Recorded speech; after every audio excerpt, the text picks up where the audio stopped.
கேரள மாநிலம் கண்ணூர் அருகே 7 வயது சிறுமியின் தொண்டையில் சுவிங்கம் சிக்கிய நிலையில் துரிதமாக செயல்பட்ட இளைஞர்கள் சிறுமியை காப்பாற்றியிருக்கின்றனர். மேலும் விவரங்களை எமது செய்தியாளர் சிவசபாபதி வழங்க கேட்கலாம். சிவசபாபதி, என்ன நடந்தது? முழு விவரங்களை பதிவு பண்ணுங்க. கேரள மாநிலம் கண்ணூர் மாவட்டம் பழையங்காடி பள்ளிக்கரா அங்க பாத்தீங்கன்னா ஒரு ஆட்டோவில் கொண்டு வந்து வாழைப்பழங்கள்லாம் விட்டுக்கிட்டு இருந்த சூழ்நிலையில அந்த பகுதியில் பாத்தீங்கன்னா ஒரு 7 வயது சிறுமி ஒரு சைக்கிளை ஓட்டிட்டு வர்றப்போ திடீர்னு சொல்லிட்டு பாத்தீங்கன்னா அந்த சிறுமி சைக்கிள் ஓட்டிட்டு வர்றப்போ சுவிங்கம் பண்ணிக்கிட்டே வந்திருக்கு. திடீர்னு பாத்தீங்கன்னா அது தொண்டையில சிக்கிருக்கு. இதனால அந்த சிறுமிக்கு மூச்சு விட முடியாம ஒரு அசௌகரியம் ஏற்பட்டதுனால சிறுமி உடனே அங்க இருந்த இளைஞர்கள்ட்ட தனக்கு ஏற்பட்ட பிரச்சனையை சொல்லியிருக்கு.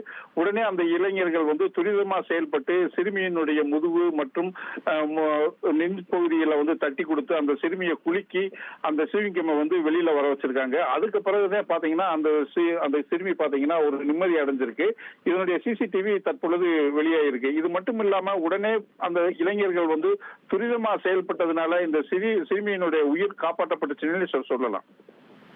விவரங்களுக்கு நன்றி சிவசபாபதி. இனி செல்லும் இடமெல்லாம் செய்தி. தந்தி டிவியின் வாட்ஸ்அப் சேனலை ஃபாலோ பண்ணினா செல்லருக்கும் இடமெல்லாம் செய்தி. இதோ QR கோட் இப்பவே ஸ்கேன் பண்ணுங்க, ஃபாலோ பண்ணுங்க.